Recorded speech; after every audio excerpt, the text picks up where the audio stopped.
আজকে গল্পটা কিন্তু একটু ইউনিক। আজকে থেকে প্রায় 4014 বছর আগের কথা। একটা চমৎকার সভ্যতা ছিল, ঐতিহাসিক সভ্যতা, তার নাম ছিল ব্যাবিলন। এটা ইরাকে ছিল, সেখানে বাবেল নামে একটা শহর ছিল। আমরা অনেকে জানি না যে বর্তমান বাগদাদ হচ্ছে সেই বাবেল নগরী। বর্তমান বাগদাদ হচ্ছে সেই বাবেল নগরী। আর বাবেল সম্পর্কে আল কোরআনে কিন্তু আয়াত আছে। আল কোরআন এমন একটা কিতাব, বিস্ময়কর কিতাব, যেখানে সবকিছুই নাজিল করা হয়েছে।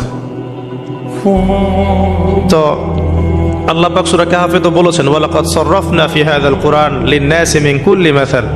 আমি এই কোরআনে মানব জাতির জন্য প্রত্যেকটা বিষয়কেই ব্যাখ্যা করেছি। ওয়া নাযালনা আলাইকাল কিতাবা তিবয়ানান লিকুল্লি শাই। হে নবী, আমি আপনার প্রতি এমন একটা কিতাব নাজিল করেছি যেটা তিবয়ানান লিকুল্লি শাই, প্রত্যেকটা বিষয়কে ব্যাখ্যা করে। যারা আহলে কোরআন ভ্রান্ত আকীদার অনুসারী, তারা কিন্তু এই আয়াত থেকেই দলিল পেশ করে যে কোরআন তো তিবয়ানান লিকুল্লি শাই, প্রত্যেকটা বিষয়ের ব্যাখ্যা। তার নতুন করে হাদিসের কি প্রয়োজন আছে? এটা আমাদের আলোচনার টপিক না, আমরা ওদিকে যাচ্ছি না।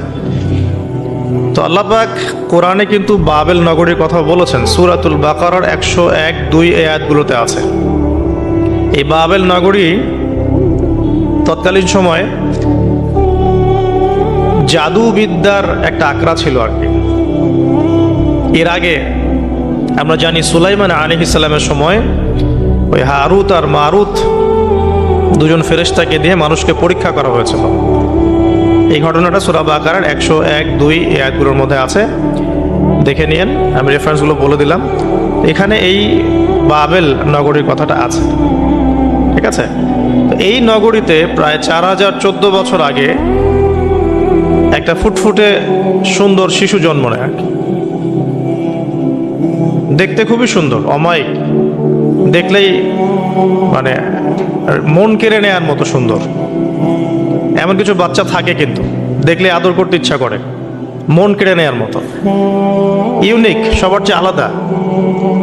এবং জন্ম নিয়েছে সে এমন একটা পরিবারে, যেই পরিবার তৎকালীন সময়কার যে জালেম শাসক নমরুদ, তার প্রধান পুরোহিত, তার নাম আজার। তৎকালীন বাবেলের শাসনকর্তার নাম হচ্ছে নমরুদ এবং তার প্রধান পুরোহিতের নাম আজার। তার ঘরেই জন্ম নিয়েছেন এই তাওহীদের শেকড় ইব্রাহিম আলাইহিস সালাম। আল্লাহ পাকের কি মানে,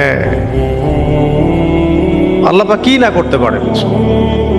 যেখানেই আবু জেহেল সেখানেই মুহাম্মদ সাল্লাল্লাহু আলাইহি ওয়াসাল্লামের জন্ম হয়। যেখানেই নমরুদ সেখানেই ইব্রাহিমের মতো মানুষ আসেন। যেখানেই ফেরাউন সেখানে আবার মূসা আসেন। মূসাকে আল্লাহ রাব্বুল আলামিন ফেরাউনের ঘরেই মানুষ করলেন। ইব্রাহিম আলাইহিস সালামকে আল্লাহ পাক আজারের ঘরেই মানুষ করলেন। আজকে আমরা দেখি এরকম সিটি অফ আখিরুজ্জামানে কিছু কিছু দিনী বোন চেহারা না দেখানোর জন্য আন্দোলন করছে। চিন্তা করতে পারেন, যেখানে যত বেশি জাহেলিয়াত সেখানে তত পাক্কা মুসল্লি জন্ম নেবে, মুমিন জন্ম নেবে ইনশাআল্লাহ। যেখানে যত বেশি জাহেলিয়াত সেখানে তত শক্তিশালী মুমিনদের জন্ম হবে ইনশাআল্লাহ। তো এখন তৎকালীন নমরুদ যে সভ্যতার অধিবাসী ছিল, এই সভ্যতাটাকে আমরা বলেছি কালাডীয় সভ্যতা। এটাকে কালাদীয় সভ্যতা বলা হয়। এটা মূলত জাদুর জন্য একটু বিখ্যাত ছিল, যেটা রেফারেন্স আমি দিলাম সুলাইমান আলাইহিস সালামের যুগ থেকে। এখানে আজারের ঘরে জন্ম নিয়েছেন আমাদের নবীগণের পিতা, মুসলিম জাতির পিতা ইব্রাহিম আলাইহিস সালাম। সুবহানাল্লাহ। বলা বাহুল্য যে নমরুদ কিন্তু 400 বছর বেঁচে ছিল এবং 400 বছর হায়াত পাওয়ার পরে সে মনে করছিল যে সে কখনো মারা যাবে না। এরপরেই সে নিজেকে খোদা দাবি করা শুরু করেছে আর কি। এই বাচ্চা ছেলেটা বড় হতে লাগলো।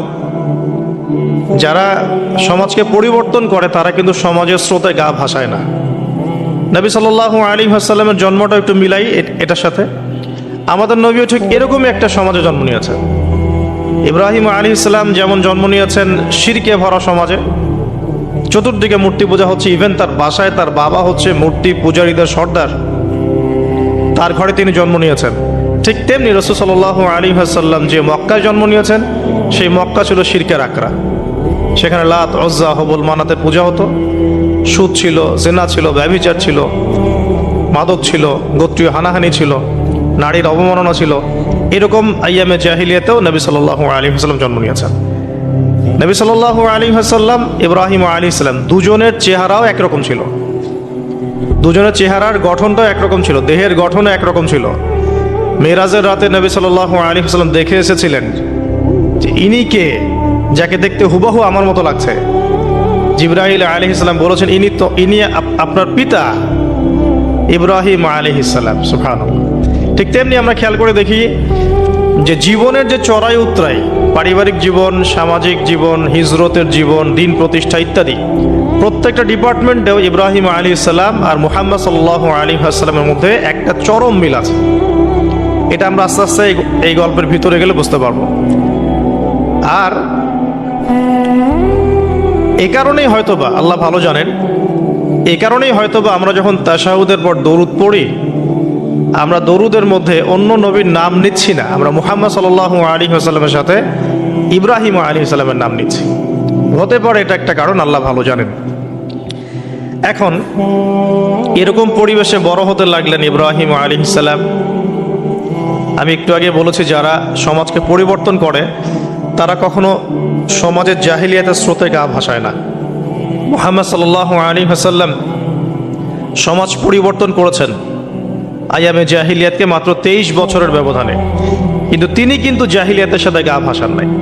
তিনি কখনো সুদ খাননি, তিনি কখনো মূর্তি পূজা করেন নাই, তিনি কখনো কোনো অন্যায় গুনাহ করেন নাই, তিনি কখনো মাদক দ্রব্যের কাছেও যান নাই, কিন্তু সমাজটা ছিল এগুলোতে নিমজ্জিত। ঠিক ইব্রাহিম আলাইহিস সালামের ক্ষেত্রেও সেম। তিনি একজন প্রধান পুরোহিতের ঘরে জন্ম নিয়েও কখনো মূর্তির ধার কাছে যান নাই। বরং একটু যখন বড় হচ্ছেন, একটু বড় বলতে ম্যাচিউরড, আমাদের টিকটক প্রজন্মের মতো না, এরা 20-30 বছর হয়ে গেল ম্যাচিউরড হয় না, বুদ্ধি প্রতিবন্ধী, বিকলাঙ্গ। ইভেন ইদানিং আমাদের মেয়েরা ছেলে হচ্ছে আর কি।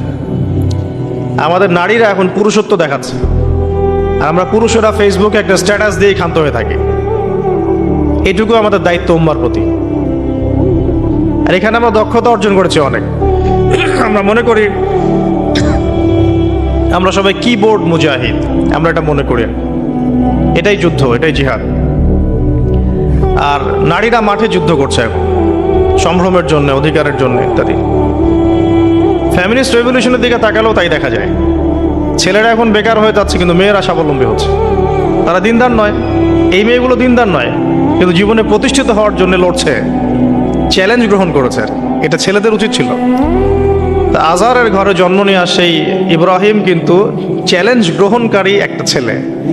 সে এখন তার পিতাকে বলছেন, কি বলছেন আমরা একটু কোরআনের ভাষা শুনি। আল্লাহ রাব্বুল আলামিন বলছেন, সূরা মারিয়ামের মধ্যে এসেছে ঘটনাটা 41 থেকে 45 নম্বর আয়াতের মধ্যে। আল্লাহ পাক বলছেন, ওয়াজকুর ফিল কিতাবি ইব্রাহিম বা'দা আউযু বিল্লাহি মিনাশ শাইতানির রাজীম। হে নবী মুহাম্মদ সাল্লাল্লাহু আলাইহি ওয়াসাল্লাম, আপনি এই কিতাবে ইব্রাহিমের ঘটনা বর্ণনা করুন। ইয ক্বালা লি আবিহি, যখন ইব্রাহিম তার বাবাকে বললেন, তার বাবা মানে আজারকে বললেন, ইয়া আবাতি, হে আমার বাবা, লিমা তা'বুদু, তুমি কেন ইবাদত করো এমন সত্তার, মা লা ইয়াসমাউ, যে শুনতে পারে না, ওয়ালা ইউবসিরু, দেখতেও পারে না, ওয়ালা ইউগনি আনকা শাইআ, তোমার কোনো উপকার করতে পারে না। একটা ছেলে যার বয়স হবে 15 থেকে 20, হয়তো বা হাইয়েস্ট, তার কাছে কি এমন জ্ঞান আসলো যে সে তার বাবাকে এখন চ্যালেঞ্জ করছে। তার জ্ঞানতাত্ত্বিক যুদ্ধ শুরু হলো, আদর্শিক যুদ্ধ শুরু হলো বাবার সাথে। হে আমার বাবা, আপনি কেন এমন সত্তার ইবাদত করছেন যে শুনতেও পারে না? অসারতা দেখিয়ে দেওয়া হচ্ছে চোখে আঙ্গুল দিয়ে, দেখতেও পারে না, আপনার তো কোনো উপকারও করতে পারে না, কোনো ক্ষতিও করতে পারে না। ওয়ালাম ইউগনি আনকা শাইআ, ইয়া আবাতি, হে আমার বাবা, ইয়া আবাতি ইন্নী আখাফু আন ইয়ামাসসাকা আযাবু মিনার রাহমানি ফাতাকুনা লিশ-শাইতানি ওয়ালিয়্যা, হে আমার বাবা, আমি ভয় পাচ্ছি যে আপনার উপরে না আবার আল্লাহ পাকের গজব নেমে আসে এবং আপনি শয়তানের ওলি না হয়ে যান। ওলি মানে কি? বন্ধু, বন্ধু, শয়তানের বন্ধু না হয়ে যান। ইয়া আবাতি ইন্নী ক্বাদ জাআনি মিনাল ইলম মা লাম ইয়াতিকা ফাত্তাবি'নি আহদিকা সিরাতান সাওয়্যা। কি চমৎকার কথা! ছোট্ট ছেলেটা বলছে, হে আমার বাবা, আমার কাছে একটা জ্ঞান আসছে, জ্ঞান, আমার কাছে একটা জ্ঞান এসেছে যেটা তোমার কাছে আসে নাই। ফাত্তাবি'নি, তুমি আমার অনুসরণ করো। আহদিকা, আমি তোমাকে পথ দেখাবো। সিরাতান সাওয়িয়া, সহজ সরল পথ দেখাবো তোমাকে। সন্তান বাবাকে নসিহত করছে। দেখুন, সন্তান বলছে আমার কাছে এমন জ্ঞান এসেছে বাবা, যেটা তোমার কাছে আসে নাই। তুমি আমাকে ফলো করো, আমার অনুসরণ করো, আমি তোমাকে পথ দেখাবো। Ego problem, ego. আজকেও যখন কম বয়সী কোনো মানুষ বেশি বয়সের কাউকে দাওয়াত দিতে যাবে, এরকম প্রবলেম ফেস করতে হবে। তার বাবা কি বললো, কেন ফেস করতে হবে, আল্লাহ পাক সেটা বলেছেন সূরা বাকারা। এটা এই সূরাটা সূরা বাকারায় বলেছেন, ওয়া ইযা ক্বিলা লাহু ইত্তাকিল্লাহ। কিছু মানুষ আছে যাদেরকে যদি বলা হয় আল্লাহকে ভয় করুন, আখাযাতহুল ইজ্জাতু বিল ইসম, তাদের প্রেস্টিজে লাগে। এক কথায় কি, প্রেস্টিজে লাগে, প্রেস্টিজ নষ্ট হয়। আখাযাতহুল ইজ্জাতু বিল ইসম ফাহাসবুহু জাহান্নাম, আল্লাহ বলেন ওর জন্য জাহান্নামই যথেষ্ট। তো এখনকার সমাজে এই প্রবলেমটা আপনারা ফেস করবেন। যদি আপনার বয়স কম হয়, আপনার কাছে অনেক জ্ঞান থাকলেও মানুষ সমাজের নিতে যাবে না। আপনি ক্রিপ্টোকারেন্সি নিয়ে কথা বলছেন, এক শ্রেণী ধর্মনেতাই আপনার পিছনে লেগে যাবে। আপনি ইসলামিক রেভলিউশন নিয়ে কথা বলবেন, ইসলাম এস্টাবলিশমেন্ট নিয়ে কথা বলবেন, ইউনিটি নিয়ে কথা বলবেন, উম্মার করণীয় নিয়ে কথা বলবেন। আপনি এই বয়সে, এত ছোট বয়সে আপনি উম্মার প্রবলেমসগুলো ফাইন্ড আউট করে সেগুলো সলিউশন নিয়ে কথা বলবেন, এত বড় সাহস আপনার? এটাই প্রবলেম। অথচ চমৎকার একটা বিষয়, আমাদের সমাজে এগুলো দেখা যায়, অন্য কোথাও দেখা যায় না। কোনো ড্রাইভারকে জিজ্ঞাসা করবেন, কোনো ড্রাইভারকে জিজ্ঞাসা করবেন, তার স্কিল সম্পর্কে জিজ্ঞাসা করবেন যে আপনার স্কিল কেমন। একটা অ্যান্সার দিবে সে, আমি 10 বছর থেকে চালাই, বা 15 বছর থেকে চালাই, আমি 27 বছর থেকে গাড়ি চালাই। মানে তার এই বয়সটাই হচ্ছে স্কিলের মানে দলিল, সার্টিফিকেট। এখন এরকম চলছে দিনী অঙ্গনেও। আমি 20 বছর থেকে ফতোয়া দিই, আমি 32 বছর থেকে ওয়াজ করি, আমি এই করি, আমি সেই করি। এই যে জাহির করা, আল্লামা তাকি উসমানী দায়ামাত বরাকাতু এবং তার যারা ছাত্ররা আছেন সারা উপমহাদেশে, স্পেশালি বাংলাদেশে, তাদের অনেকের সাথে আমি দেখা করেছি। তারা একটা নসিহত সবাই কমনভাবে করেন, দেখি নসিহতটা করেন যে কখনো নিজেকে জাহির করবা না, কখনো নিজেকে জাহির করবা না, তাহলে আল্লাহ তোমার ইলম কেড়ে নিবে। আর আমরা এখন দিনী অঙ্গনে জাহির করার জন্য ব্যস্ত। আমি এত বছর থেকে এটা করি, আমি অত বছর থেকে করি, অথচ এটা কোনো দলিল নয়, এটা কোনো সার্টিফিকেট নয়। এত বছর থেকে বলার পরেও ভুল হতে পারে, যেটা ভুল হবে সেটা শুধরে নিতে হবে। আর নবী সাল্লাল্লাহু আলাইহি ওয়াসাল্লাম যায়েদ বিন হারেসা রাদিয়াল্লাহু আনহুকে একটা কাফেলার সেনাপতির দায়িত্ব দিয়েছিলেন যখন তার বয়স মাত্র 17 বছর। কত বছর? 17 বছর বয়সী একজন তরুণ সাহাবী যায়েদ ইবনে হারেসা রাদিয়াল্লাহু আনহু, তিনি নেতৃত্ব দিচ্ছেন এমন সাহাবীদের যে সাহাবীরা তার চেয়ে বয়সে অনেক বড়। এমনকি এই অভিযান শেষ হওয়ার আগেই নবী সাল্লাল্লাহু আলাইহি ওয়াসাল্লাম ইন্তেকাল হয়। তার পরবর্তীতে আবু বকর সিদ্দিক রাদিয়াল্লাহু আনহু সেই অভিযান আবার চালানোর চেষ্টা করেন, আবার চালানোর জন্য মনস্থ করেন। তিনি আবার যায়েদ বিন হারেসা রাদিয়াল্লাহু আনহুকেই নেতৃত্ব দেন। এটা নিয়ে ওমর রাদিয়াল্লাহু আনহু তাকে কিছু কথা বলেন যে আপনি যায়েদ বিন হারেসাকে নেতৃত্ব দিচ্ছেন, বয়সে ছোট সাহাবী, তার পিছনে অনেক বড় বড় সাহাবী থাকবে, তারা তো তাকে নাও মানতে পারে, এটা কেমন হয়? বারবার তাকে ভেটো দিচ্ছেন। শেষমেশ আবু বকর সিদ্দিক রাদিয়াল্লাহু আনহু একটু রেগেই বললেন যে ইস্তা'মালাহু রাসূলুল্লাহ ওয়া আনতা তা'মুরুনি আন আনজি'হু, তাকে স্থলাভিষিক্ত করেছে স্বয়ং আল্লাহর রাসূল, আর তুমি এসে আমাকে বলছো আমি তাকে অপসারণ করব। সুবহানাল্লাহ। নবী সাল্লাল্লাহু আলাইহি ওয়াসাল্লাম যোগ্যতা দেখতেন মানুষের, কার যোগ্যতা কতটুকু আছে। তো ওইদিকে আমি ভিতরে ঢুকছি না। আমরা এখন সোশ্যাল অ্যাফেয়ার্সে যা দেখি যে আমরা যোগ্যতার চাইতে অন্যান্য বিষয়গুলোকে বেশি মূল্যায়ন করা শুরু করি আর কি। এতে করে তরুণরা উঠে আসতে পারে না, তরুণদের জার্নি অনেক টাফ হয়। এবং যারা স্পেশালি জেনারেল ব্যাকগ্রাউন্ড থেকে দিনের দিকে আসার চেষ্টা করেন, তারা পদে পদে হতাশ হয়। তাদেরকে বুকে নেওয়ার মানুষ খুব কম থাকে। কেন জানি তাকে মানুষ কাউন্টার মনে করে, এনিমি মনে করে, অন্তর্দাহ সৃষ্টি হয়, জ্বালান হয়। হঠাৎ করে উড়ে এসে জুড়ে বসলো, উম্মার দায়িত্ব নিয়ে নিচ্ছে, কোত্থেকে আসলো এটা? এরকম একটা দৃষ্টিভঙ্গি আমরা দেখতে পারি আর কি। হয়তো কাম্য ছিল না এটা। বরং তরবারি যত আপনি শান দিবেন তত ধারালো হবে। তো শান দিবে কারা? যারা তরোয়াল চালাতে পারে তারাই। যারা চালাতে পারে তারা যদি তরোয়ালকে ভোতা করে দেয় তাহলে তো এটা দিয়ে আপনি জালেমের গর্দান কাটতে পারবেন না। তো যাই হোক, আমরা বেশি হাইথটের কথায় না যাই। আজার এখানে ছিলাম, দেখেন বাবাকে সন্তান উপদেশ দিচ্ছে। এবার বাবার উত্তরটা শোনেন। বাবা কেন গ্রহণ করলো না? বললাম প্রেস্টিজ ইস্যু। তুমি ছোট মানুষ হয়ে আমাকে এত বড় কথা বলো? হ্যাঁ, তখন বাবা বলছেন আনতা আরাগিবুন আনতা আন আলিহাতিনা ইয়া ইব্রাহিম। হে ইব্রাহিম, তুমি কি আমাদের ইলাহগুলো, উপাস্যগুলো থেকে মুখ ফিরাচ্ছ? তুমি কি আমাদের উপাস্যগুলো থেকে মুখ ফিরিয়ে নিচ্ছ? আনতা আরাগিবুন আনতা আন আলিহাতিনা ইয়া ইব্রাহিম লাইন লাম তানতাহি। যদি বিরত না হও, ঠিক যেমন থ্রেট আমাদেরকে করা হয়, যদি বিরত না হও, লাইন লাম তানতাহি লাআরজুমান্নাকা রাহজান মালিয়া। তিনি বলছেন যদি বিরত না হও তাহলে তোমার মাথাটা পাথর দিয়ে মেরে ফাটিয়ে ফেলব। আরজুমান্নাকা মানে রজম করব। রজম মানে কি? যে কোমর পর্যন্ত গেথে পাথর মারা। বিবাহিত পুরুষ জেনা করলে যেটা শাস্তি হয় আর। লাইন লাম তানতাহি, যদি বিরত না হও, লাআরজুমান্নাকা রাহজান মালিয়া। দূর হও এখান থেকে বের হও হতভাগা, আমরা বলি না, দূর হও এখান থেকে। ঠিক ওইরকম, যদি ফিরে আসো ভালো কথা, না ফিরে আসলে রজম করে দিব, মাথা ফাটিয়ে ফেলবো পাথর দিয়ে মেরে। এখান থেকে দূর হও হতভাগা। কাকে বলছে এটা? ইব্রাহিম আলাইহিস সালাম। এবার তিনি খুব নরম সরম মানুষ, শান্তিকামী মানুষ। তিনি বলছেন ক্বালা সালামুন আলাইক। এই সালামুন আলাইক কথাটা শিখে নেবেন, জীবনে অনেক ক্ষেত্রে কাজে লাগবে। সালামুন আলাইক মানে আপনার উপর শান্তি বর্ষিত হোক।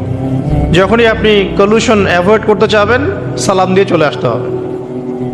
সেটা পরিবারেও, সমাজেও, দিন প্রতিষ্ঠার ক্ষেত্রে। কেউ আপনাকে সমালোচনা করছে, গালিগালাজ করছে, গীবত তহমত করছে, আপনাকে নিয়ে এপিসোড বানাচ্ছে, মানে আপনি কি করবেন? প্রত্যেকটার কাউন্টার দিতে থাকবেন? তাহলে আপনার গোল নষ্ট হয়ে যাবে, আপনার গোল থেকে আপনি বিচ্যুত হয়ে যাবেন। এগুলো নিয়ে আপনাকে ব্যস্ত থাকতে হবে। তখন এগুলো নিয়ে উম্মাহ ব্যস্ত আছে বলেই এখন পর্যন্ত গোল অ্যাচিভ হয় নাই। আমরা এগুলো নিয়ে ব্যস্ত আছি বলেই এখনো গোল অ্যাচিভ হয় নাই। তো এই কারণে ইব্রাহিম আলাইহিস সালামের সুন্নাহ হচ্ছে সালামুন আলাইক, তোমাদের উপর শান্তি বর্ষিত হোক। তবে যে জায়গাটাতে দালিলিকভাবে জ্ঞানতাত্ত্বিক যুদ্ধ করতে হবে সেটা করতে হবে, সেটা অন্য ইস্যুস। ইব্রাহিম আলাইহিস সালামকে পরিবার ছাড়তে হলো। পরিবার মানে তার মাকে ছাড়তে হলো, তার বাবাকে ছাড়তে হলো। তার কোনো অপরাধ আছে? ইব্রাহিম আলাইহিস সালামের কোনো অপরাধ আছে? না। এখন আমরা তো অনেক সময় মনে করি আমি তো নিরপরাধ, নির্দোষ, তাহলে আমার উপরেই কেন এরকম হচ্ছে? ইব্রাহিম আলাইহিস সালামের কোনো অপরাধ আছে? নাই। তাকে ঘর ছাড়তে হলো, বাড়ি ছাড়তে হলো, তার বাবা তাকে বের করে দিলেন। এখান থেকে লেসন নিয়ে নেন। আজকের প্রথম লেসন যে আপনি আমি যদি হকের উপর থাকি, সর্বপ্রথম বাধাটা পরিবার থেকে আসতে পারে। সবার পরিবার একরকম না। এখনকার মেজরিটি সংখ্যক পরিবারগুলোই জাহেল, একদম জাহেল, বস্তুবাদী, জানোয়ারের মতো। মানে খাও দাও, সেক্সুয়াল সম্পর্ক, বিয়ে শাদী, সন্তান, এর বাইরে কিচ্ছু চিন্তা করতে পারে না। দুনিয়া আর দুনিয়া, এর বাইরে কিচ্ছু চিন্তা করতে পারে না। ইল্লা মাশা আল্লাহ, কিছু পরিবার আছে এর বাইরে, তাদের কথা আলাদা। সবাই তো আর ছোটবেলা থেকে আধ্যাত্মিক পরিবার পায় নাই, দিনই পরিবার পান নাই। আর এটার পরিমাণ দিন দিন কমেই আসছে। ম্যাক্সিমাম পরিবার এখন জাহান্নামের টুকরা আর কি। আল্লাহ পাক পরিবারকে বলেছেন জাহান্নাম থেকে বাঁচাও, কু আনফুসাকুম ওয়া আহলিকুম নারা। এখন ওই পরিবারই হয়ে গেছে জাহান্নামের টুকরা। আপনি দিনের পথে চলতে চাইলে প্রথম হোঁচটটা পরিবার থেকে খেতে পারেন। এটা ইব্রাহিম আলাইহিস সালামের জীবনেও যেমন হয়েছে, মুহাম্মদ সাল্লাল্লাহু আলাইহি ওয়াসাল্লাম জীবনে সেম। যে মিলাচ্ছিলাম কিভাবে, তার ক্ষেত্রেও সেম। চাচারা শত্রু না? চাচারা শত্রু, আশপাশের মানুষ শত্রু। চাচা এসে বাড়ির সামনে খড়কুটা ফেলে দিয়ে যায়, চাচি এসে ময়লা আবর্জনা ফেলে দিয়ে যায়, কেউ গালি দেয়, কত সমস্যা। যখন নিজের মানুষরা আপনার এগেনস্টে চলে যায় তখন মনটা ভেঙে যাবে, স্বাভাবিক। কারণ নিজের মানুষটা সারা দুনিয়া যদি আপনার বিপক্ষেও থাকে, কাছের কিছু মানুষ আপনার পক্ষে থাকে, তখন আপনি বাসাতে অ্যাটলিস্ট সিংহ, তখন বাসা থেকে এনার্জি নিয়ে বাইরে যুদ্ধ করতে পারবেন। কিন্তু বাহিরে সবাই মোটামুটি ধরেন যে আপনার পজিটিভ, তো বাসায় এসে দেখলেন যে বাসায় আপনার কোনো রকম অনুকূল পরিবেশ নাই, তখন বাইরে সিংহ হলে বাসায় বিড়াল হয়ে থাকতে হবে। তখন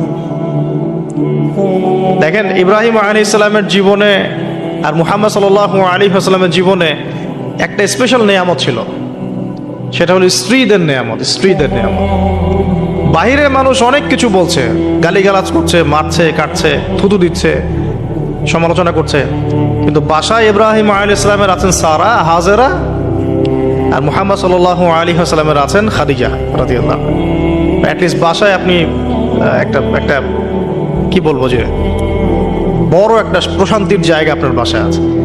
তো এটা একটা বড় নিয়ামত যেটা ইব্রাহিম আলাইহিস সালাম এখন হারালেন। হারালেন কিভাবে? বাবা বাসা থেকে বের করে দিল। এখান থেকে বুঝতে হবে যে দিনের পথে চলতে গেলে প্রথম বাধা পরিবার থেকে আসতে পারে, তাই বলে তাদের সাথে কোনো রকমের দ্বন্দ্ব সংঘাতে যাওয়া যাবে না। সালামুন আলাইক, সালামুন আলাইক, তোমাদের উপর শান্তি বর্ষিত হোক।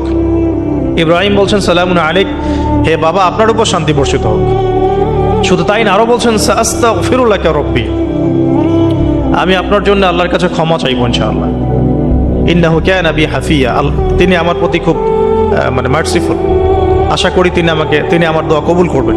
কিন্তু যখন তিনি জানতে পেরেছিলেন যে তার বাবা শিরকের উপর আছেন, আল্লাহ পাক মাফ করবেন না, সূরা তওবার মধ্যে আছে, তখন থেকে তিনি আর ক্ষমা চান নাই, বাবার জন্য ক্ষমা চান নাই। তো এবার ইব্রাহিমের সফর শুরু হলো একাকিত্বের সফর। তার মানে একটা বিষয় এটাও শিখতে হবে, হকপন্থীদের সাথে আল্লাহর দেয়া একটা বিশেষ নিয়ামত হচ্ছে একাকিত্ব। হকপন্থীদের লাইফে আল্লাহ পাকের পক্ষ থেকে একটা বিশেষ অনুগ্রহ হচ্ছে একাকিত্ব। মানে একাকিত্ব কেন নিয়ামত বললাম? কারণ একাকিত্ব মানুষকে আল্লাহ চিনিয়ে দেয়। অনেক আলেম দেখবেন যারা জেল টেল খেটে বের হয়েছেন, তারা সবাই একটা কথা বলবেন, জেলখানায় আমরা আল্লাহকে চিনেছি। সব আলেমরা এই কথা বলে যারা ওখান থেকে বের হয়ে আসে। কারণ একাকিত্ব মানুষকে গভীরভাবে ভাবায়, আল্লাহকে পাওয়ায়, আল্লাহর কাছে দোয়া করতে শেখায়, মানুষকে বোঝায় যে আল্লাহ ছাড়া কেউ নাই সাহায্য করার। তো যারা হকপন্থী হয় একাকিত্ব তাদের বরণ করতেই হয়, এটা মাথায় রেখে পথ চলতে হবে। ইব্রাহিম আলাইহিস সালাম পথ চলা শুরু করলেন। এবার কি হলো? তিনি কি বাসা থেকে বের হয়ে সেই এলাকা ওই নমরুদের দেশ ছেড়ে চলে গিয়েছিলেন? উত্তর না, প্রথমে তিনি চলে যান নাই। প্রথমে তিনি ওই সমাজেই থেকেছেন, থেকে দাওয়াত দেওয়ার চেষ্টা করেছেন। তিনি ওই সমাজেই থেকেছেন, থেকে দাওয়াত দেওয়ার চেষ্টা করেন, ঠিক মুহাম্মদ সাল্লাল্লাহু আলাইহি ওয়াসাল্লামের মতোই। সমাজের মানুষ যখন নির্যাতন নিপীড়ন করছেন, তিনি কি শুরুতেই সমাজ ছেড়ে বের হয়ে চলে গেছেন? না, 13 বছর দাওয়াত দিয়েছেন। কত বছর? 13 বছর। তো ইব্রাহিম আলাইহিস সালাম সমাজের মানুষকে দাওয়াত দেন। কিভাবে দেন? কোরআনে এভাবে ভাষা আসছে। আমি সূরাগুলোর নাম বলে দিই, আপনারা একটু চেক করে নিয়েন। সূরা আম্বিয়ার মধ্যে আসছে, সূরা সফফাতের মধ্যে আসছে, সূরা আনআমের মধ্যে আসছে। তো তিনি দাওয়াত দেন এভাবে যে ওয়াইজ ক্বালা ইব্রাহিম, যখন ইব্রাহিম বললেন লিআবিহি ওয়া কওমিহি, তার বাবাকে এবং তার কওমকে বললেন, মা হাযিহি তামাসিলুল্লাতী আনতুম লাহা আকিফুন, তোমরা এইসব কি মূর্তির উপাসনা করো, এদের চারপাশে ঘুরতে থাকো, কি সব করো? তো তারা বলে যে নাহনু বাল ওয়াজাদনা আবাআনা কাযালিকা ইয়াফআলুন, আমরা আমাদের বাপ দাদাদেরকে দেখেছি এইভাবেই করতে। তাদের রেফারেন্স কিন্তু এটাই ছিল, কোনো দালিলিক জ্ঞানতাত্ত্বিক যুক্তি বিজ্ঞান দর্শন এখানে নাই। দর্শন এখানে কি ফিলোসফিটা কি? বাপ দাদাদেরকে দেখেছি করছে। তো এটা দিয়ে আবার অনেক সময় বাংলাদেশে আবার একটা ট্রেন্ড চালু করা হয়েছে যে তোমরা দীর্ঘদিন 1200 বছর থেকে যে ইসলামটা ফলো করে আসছো ওটা ভুয়া, আমরা যেটা নতুন মডারেশন দিচ্ছি এটাই সঠিক। এই দলিল সেম না।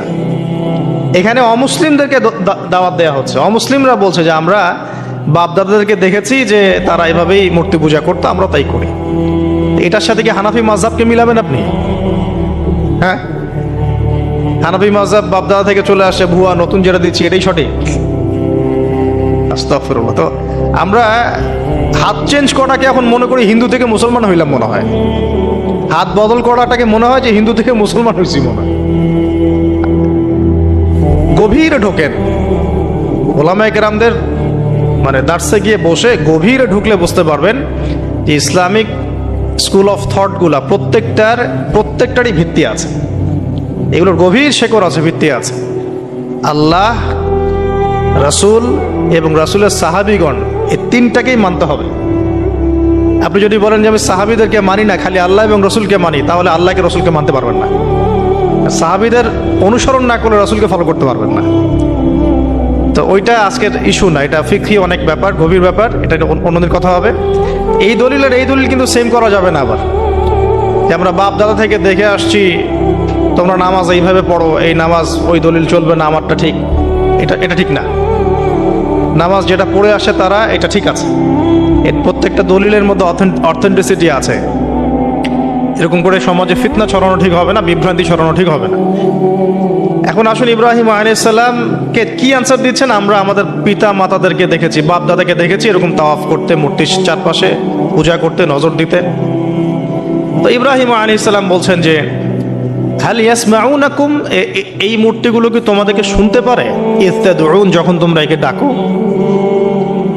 হাল ইয়ানফাউনাকুম, তোমাদের কোনো উপকার আসতে পারে? আও ইয়াদুররুকুম, তোমাদের কোনো ক্ষতি করতে পারে? তার দলিলগুলো কিন্তু অকাট্য। ইব্রাহিম আলাইহিস সালামের দলিলগুলো কিন্তু এখানে, যুক্তিগুলো কিন্তু অকাট্য। আসলে কি সে শুনতে পারে? আসলে কি সে দেখতে পারে? আসলে কি সে তোমার উপকার করতে পারে? তাদের কিন্তু কিছু বলার নাই এখানে। তারা বলছে বাল ওয়াজাদনা আবানা কাযালিকা ইয়াফআলুন, আমাদের পিতা মাতা বাপ দাদাদেরকে দেখেছি এইভাবেই করতে।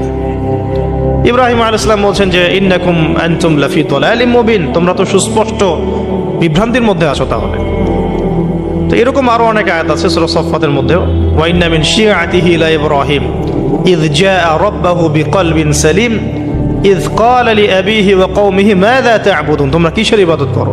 আইফকান আলিহাতান দুনাল্লাহি তুরিদুন, তোমরা কি আল্লাহ সম্পর্কে মিথ্যা আরোপ করতে চাচ্ছ? ফামা যান্নুকুম বিরাব্বিল আলামিন, আল্লাহ রাব্বুল আলামিন সম্পর্কে তোমাদের কি ধারণা? এভাবে তিনি তার কওমকে দাওয়াত দিতে লাগলেন। তাদের কওমের দলিল একটাই ছিল, বাপ দাদাদেরকে দেখেছি এভাবে মূর্তি পূজা করতে, তাই করি। সনাতন, এটা ছিল কি? সনাতন থটস। অথচ সর্বপ্রথম এটা শুরু হয় কোন নবীর আমল থেকে? নূহ আলাইহিস সালাম। নূহ আলাইহিস সালামের যুগের মানুষ সর্বপ্রথম এই মূর্তি পূজা শিরক করেছে। এর আগে মূর্তি পূজা ওয়ার্ল্ডে ছিল না, নূহ আলাইহিস সালামের যুগ থেকে শুরু হয়েছে।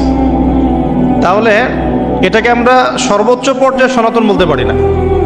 তারও আগে যে সময় চলে গেছে, ওই সময় মানুষ তাওহীদপন্থী ছিল। আদম আলাইহিস সালামের যুগে তখন মানুষ এই কাজ করতো না। শুরুটা কেমন করে হলো? ভালো উদ্দেশ্যেই শুরু হয়েছিল, ভালো মনে করে। কেমন? যে মানুষ এরকম চিন্তা করে নিয়েছিল যে এই মানুষগুলো লাত, উজ্জা, হুবল, ইয়াগুথ, ইয়াউক, নাসর, ইয়াগুথ, ইয়াউক, নাসর, এই ভালো মানুষগুলো আল্লাহর খুব নেককার বান্দা ছিলেন। তাদের স্ট্যাচু তৈরি করা যায়, তৈরি করলে কি হবে? এগুলোকে দেখলে আমাদের আগ্রহ জন্মাবে ইবাদত করার ব্যাপারে। এটা ছিল ওদের থটস। শয়তান এভাবেই তাদেরকে ইনফ্লুয়েন্স করেছিল আর কি। তারা তাই করলো। এই জেনারেশনটা যখন মারা গেল, পরের জেনারেশন যখন আসলো, তখন শয়তান ওদেরকে বোঝালো, ধরেন 100-200 বছর পরে বোঝালো যে ওরা খুব ভালো মানুষ ছিল, ওদের মূর্তিকে মসজিদের বাইরে না রেখে ভিতরে ঢুকিয়ে ফেলো, তাদেরকে সেজদা করতে হবে না, ভিতরে ঢুকিয়ে ফেলো, ইবাদতে মনোযোগ আসবে। পরের জেনারেশন এই কাজটাই করলো। থার্ড জেনারেশনকে শয়তান বোঝালো যে সরাসরি ওদের কাছে চাইলেই হবে, তারা আল্লাহ পাকের অনেক মানে কি আনুগত্য প্রাপ্ত, নৈকট্য প্রাপ্ত বান্দা, সরাসরি তাদের কাছে চাইলেই হবে। আল্লাহর কাছে চাওয়া, এখানে চাওয়া একই কথা, ওখানে সেজদা করা, এখানে সেজদা করা একই কথা। এখান থেকে শুরু হলো সরাসরি স্ট্যাচু ওয়ার্শিপ। সরাসরি স্ট্যাচু ওয়ার্শিপিং এখান থেকে শুরু হয়েছে। তো আমরা আমাদের হিন্দু ভাই বোন যারা আছেন, আমাদের আশপাশে অমুসলিম ভাই বোন, তাদের প্রতি সম্মান রেখেই এই হিস্ট্রিগুলো পড়তে বলবো আর কি, এবং যুক্তি দর্শনগুলো খুঁজতে বলবো। আসলে কি তারা শুনতে পায়? আসলে কি সে আমার কোনো উপকার করতে পারে? আসলে কি সে আমার কোনো ক্ষতি করতে পারে? আসলে কি সে সৃষ্টিকর্তার প্রতিমূর্তি হতে পারে কিনা? তো আমরা এটা আহ্বান জানাবো, আমরা কারো ধর্মীয় অনুভূতিতে আঘাত করব না। ইসলাম আমাদেরকে এটা শিখায় না। ইসলাম এটা শিখায় যে মানুষকে হিকমার সাথে, প্রজ্ঞার সাথে দাওয়াত দেয়া, যাতে করে তারা জাহান্নামের রাস্তা থেকে ফিরে আসতে পারে ইনশাআল্লাহ। এখন আসুন, আরো একটা দাওয়াত ইব্রাহিম আলাইহিস সালাম তার কওমকে দিলেন। সেটা কি? এবার এখানে সমাজের মানুষের সাথে ওই সমাজের ধর্ম নেতারাও ছিল। সমাজে কিন্তু কয়েক শ্রেণীর মানুষ থাকে, মানে সামাজিক নেতা, ধর্মনেতা, রাষ্ট্রনেতা। তো রাষ্ট্রনেতা পর্যায়ে এখনো ইব্রাহিম আলাইহিস সালাম যান নাই, এখন সমাজ নেতা আর ধর্মনেতা চলছে আর কি। এবার ধর্মনেতা আসলো, এসে ধর্মনেতারা তাকে বোঝানোর চেষ্টা করলো যে এই আসমানের তারা, চাঁদ, সূর্য, প্রকৃতি, গাছপালা, এগুলো ইলাহ, এগুলোর ইবাদত করা যায়। এই ঘটনা আল্লাহ রাব্বুল আলামিন সূরা আনআমের মধ্যে বলেছেন। তো ইব্রাহিম আলাইহিস সালামকে তারা দেখাচ্ছে, এটা আরবীয় একটা কাব্যিক ভাষায় কোরআনে এসেছে, চমৎকার ভাষায়, যে ফালাম্মা জান্না আলাইহিল লাইল, যখন তার উপর রাত আচ্ছাদিত হলো, রাআ কাওকাবা, তখন ইব্রাহিম আলাইহিস সালাম কি দেখলেন? আকাশে তারা দেখলেন। ঠিক আছে, তারা দেখ, মূর্তি পূজার এখানেই আছে, ধর্মনেতারাও এখানেই আছে। তো তিনি বলছেন হাযা রব্বি, এটা আমার রব। ফালাম্মা ফালা, যখন তারকাগুলো অস্তমিত হলো, ক্বালা লা উহিব্বুল আফিলিন, আমি তো অস্তমিত যাওয়া জিনিসকে পছন্দ করি না। রব তো অস্তমিত যাবে না, এখানেও যুক্তি লাগবে, তো আমার ফিলোসফি লাগবে, আমার এখানে দর্শন লাগবে, এখানে তো আমাকে মানে প্রজ্ঞা দিয়ে বোঝাতে হবে। এটা তো অস্তমিত হয়ে গেল, এটা তো রব হতে পারে না। ফালাম্মা রাআল কামারা বাযিগান, যখন সে চাঁদকে দেখলো জলজল করছে একদম। আর এখনকার চাঁদ দেখা আগের চাঁদ দেখা তো এক না, এখন তো আমরা চাঁদের আলোই খুঁজে পাই না, তখনকার চাঁদ তো অন্যরকম। বাযিগান মানে জলজল করছে। তখন তিনি বললেন হাযা রব্বি, এটা আমার রব। তখন ফালাম্মা ফালা, যখন এটাও অস্তমিত হয়ে গেল, তিনি বলছেন লাইল্লাম ইয়াহদিয়ানি রব্বি লাকুনান্না মিনাল কওমিদ দাল্লিন, আল্লাহ যদি আমাকে হেদায়েত না দেন তাহলে আমি এই দল্লিনদের অন্তর্ভুক্ত হয়ে যাব। ইব্রাহিম আলাইহিস সালাম বলছেন ফালাম্মা রাআ শামসা বাযিগাতান, যখন এবার সূর্যকে দেখলেন দিনের বেলা, এটা তো আরো বড়। হাযা রব্বি হাযা আকবার, এটা আমার রব, এটা সবচেয়ে বড়। হাযা আকবার, এটা সবচেয়ে বড়। ফালাম্মা আফালাত, এটা যখন অস্তমিত হয়ে গেল, তখন তিনি বলছেন এই কথাটা যে ইয়া কওমি ইন্নী বারিউম মিম্মা তুশরিকুন, হে আমার কওম, তোমরা যেগুলোকে দিয়ে আল্লাহর সাথে শরিক করছো, এখান থেকে আমি আমার চেহারাকে ফিরিয়ে নিলাম। সুবহানাল্লাহ। তখন তিনি এই কথাটা বলেন ইন্নী ওয়াজ্জাহতু ওয়াজহিয়া লিল্লাযী ফাতারাস সামাওয়াতি ওয়াল আরদা হানিফাও ওয়া মা আনা মিনাল মুশরিকিন, আমি আমার চেহারাকে ফিরিয়ে নিচ্ছি এই আসমান সমূহ এবং জমিনের সৃষ্টিকর্তার দিকে, এবং আমি মুশরিকদের অন্তর্ভুক্ত নই। ইন্না সলাতি ওয়া নুসুকি ওয়া মাহইয়ায়া ওয়া মামাতি লিল্লাহি রাব্বিল আলামিন, আমার সালাত, আমার কুরবানি, আমার স্যাক্রিফাইস, আমার জীবন, আমার ফুল লাইফ, আমার মৃত্যু, সবকিছু কার জন্য? জগৎসমূহের প্রতিপালক আল্লাহর জন্য। লা শারীকা লাহু, তার কোনো শরীক নাই। ওয়া বিযালিকা উমিরতু, এই একনিষ্ঠভাবে তার ইবাদত করার জন্যই আমি আদিষ্ট হয়েছি। ওয়া বিযালিকা উমিরতু ওয়া আনা মিনাল মুসলিমিন, এবং আমি মুসলিমদের অন্তর্ভুক্ত। এই শুরু হলো এবার পুরো স্পষ্টভাবে তাওহীদের ঘোষণা দেয়া। তবে ইব্রাহিম আলাইহিস সালামের এক একটা পদক্ষেপ কি যৌক্তিক না, বৈজ্ঞানিক না, এবং অকাট্য প্রমাণ আছে না, এগুলোকে কিন্তু ভেদ করতে পারছে না তারা। এবার ইব্রাহিম আলাইহিস সালাম চিন্তা করলেন তারা এবার উচিত শিক্ষা দিতে হবে। তবে আগে বলেন এই যে উচিত শিক্ষাটার কথা বলছে, এটা আবার আপনারা খবরদার ভুলেও কোথাও দিতে যায় না, ঠিক আছে? এটারও সময় আছে। ইব্রাহিম আলাইহিস সালামের সাথে নবী সাল্লাল্লাহু আলাইহি ওয়াসাল্লামের জীবনের মিলের কথা বলছিলাম। নবী সাল্লাল্লাহু আলাইহি ওয়াসাল্লাম মক্কা বিজয়ের আগে কি কখনো মূর্তির গায়ে হাত দিয়েছেন কিনা বলেন? দিয়েছেন না।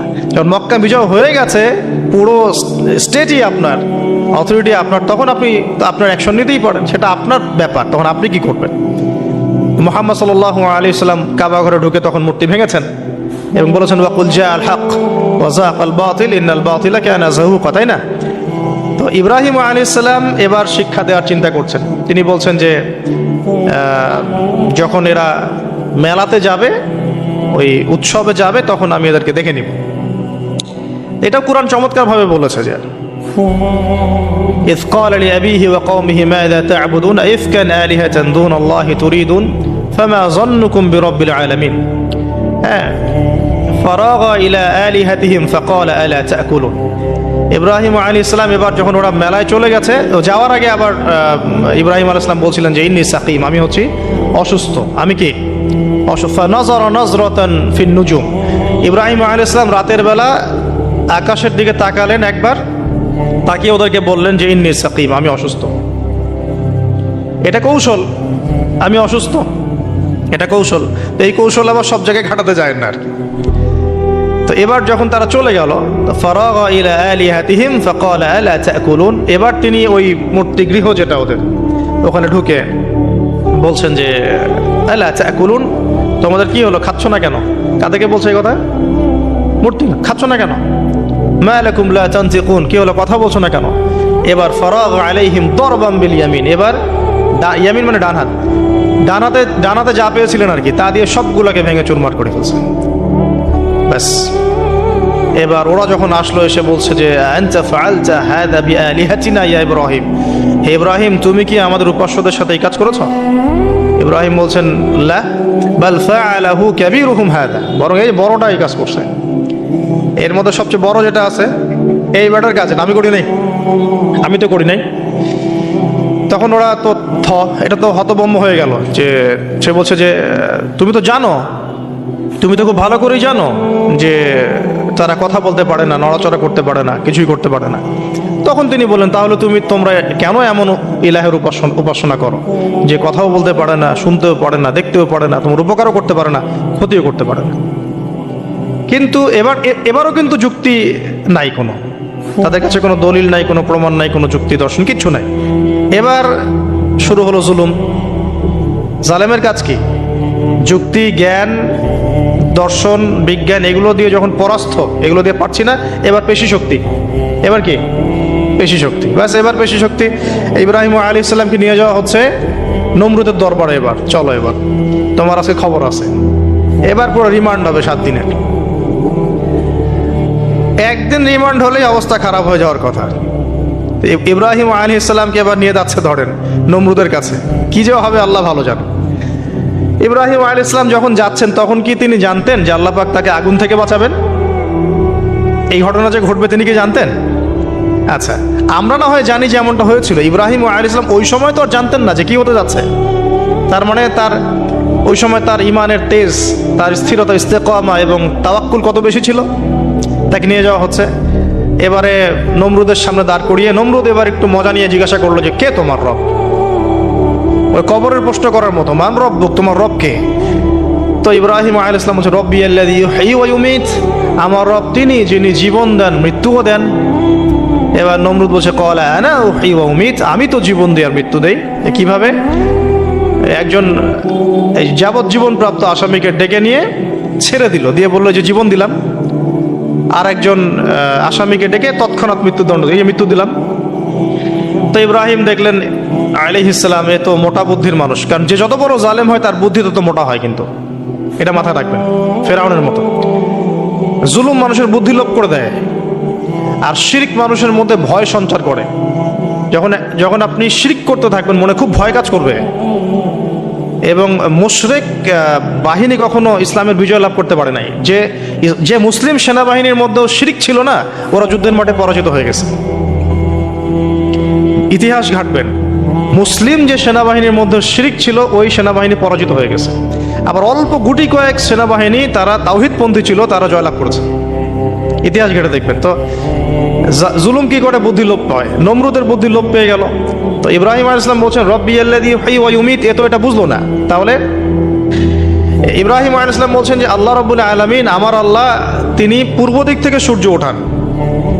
তো তুমি যদি ইলাহ হয়ে থাকো তাহলে পশ্চিম দিক থেকে উঠাও। এটা আরো বড় অকাট্য দলিল হলো। তার অবস্থাটা আল্লাহ ব্যাখ্যা করছেন এভাবে, আল্লাহ বলছেন ফাবুহিতাল্লাযী কাফার, কাফের একদম হতভম্ব হয়ে গেল। একদম হতভম্ব হয়তো লাভ নাই, বেশি শক্তি আছে আমার। তোমার যুক্তি, বিজ্ঞান, দর্শন, থিওরির তো আমার দরকার নাই। তোমার দিনের জ্ঞানের এলিমেন্ট তোমার দরকার নাই। তোমার ওয়াজ নসিহতের আমার দরকার নাই। আমার কাছে কি আছে? বেশি শক্তি আছে। পিঠায় সব সিধা করে ফেলাবে একেবারে। বাস, ইব্রাহিম আলাইহিস সালামের জন্য বলছে ফাল হাররিকুহু ওয়ানসুরু আলিহাতাকুম, একে জ্বালায় দাও, পুরায় দাও, একে জ্বালায় পুরায় দাও, তোমাদের ইলাহদেরকে সাহায্য করো। আল্লাহ পাক অন্য জায়গায় বলছেন যে ফাআরাদু বিহি কাইদান ফাজআলনাহুমুল আসফালিন, তারা ইব্রাহিম আলাইহিস সালামকে নিয়ে একটা বিশেষ বড় একটা কৌশল করল। এই কৌশলটা কি ছিল? তাকে অগ্নিকুণ্ডের মধ্যে ফেলে দেওয়ার একটা চেষ্টা করলো, আগুন জ্বালিয়ে রাখলো। বলা হয় 40 দিন, এগুলো হিস্ট্রি তাফসিরুলতে আসছে, আমি just Quran text to the point বলছি। তো আগুন দাউ দাউ করে জ্বলতে লাগলো, ওই ব্যাবিলন, ওখানকার সব মানুষ দেখছে বিষয়টা। ইব্রাহিম আলাইহিস সালামকে ফেলে দেওয়া হবে। দেখেন, যখন ফেলে দেওয়া হবে তখন কি ইব্রাহিম জানতেন যে তিনি আগুনে পুড়বেন না? তিনি তাহলে প্রস্তুত ছিলেন, তিনি তখন জীবন দেওয়ার জন্য প্রস্তুত ছিলেন।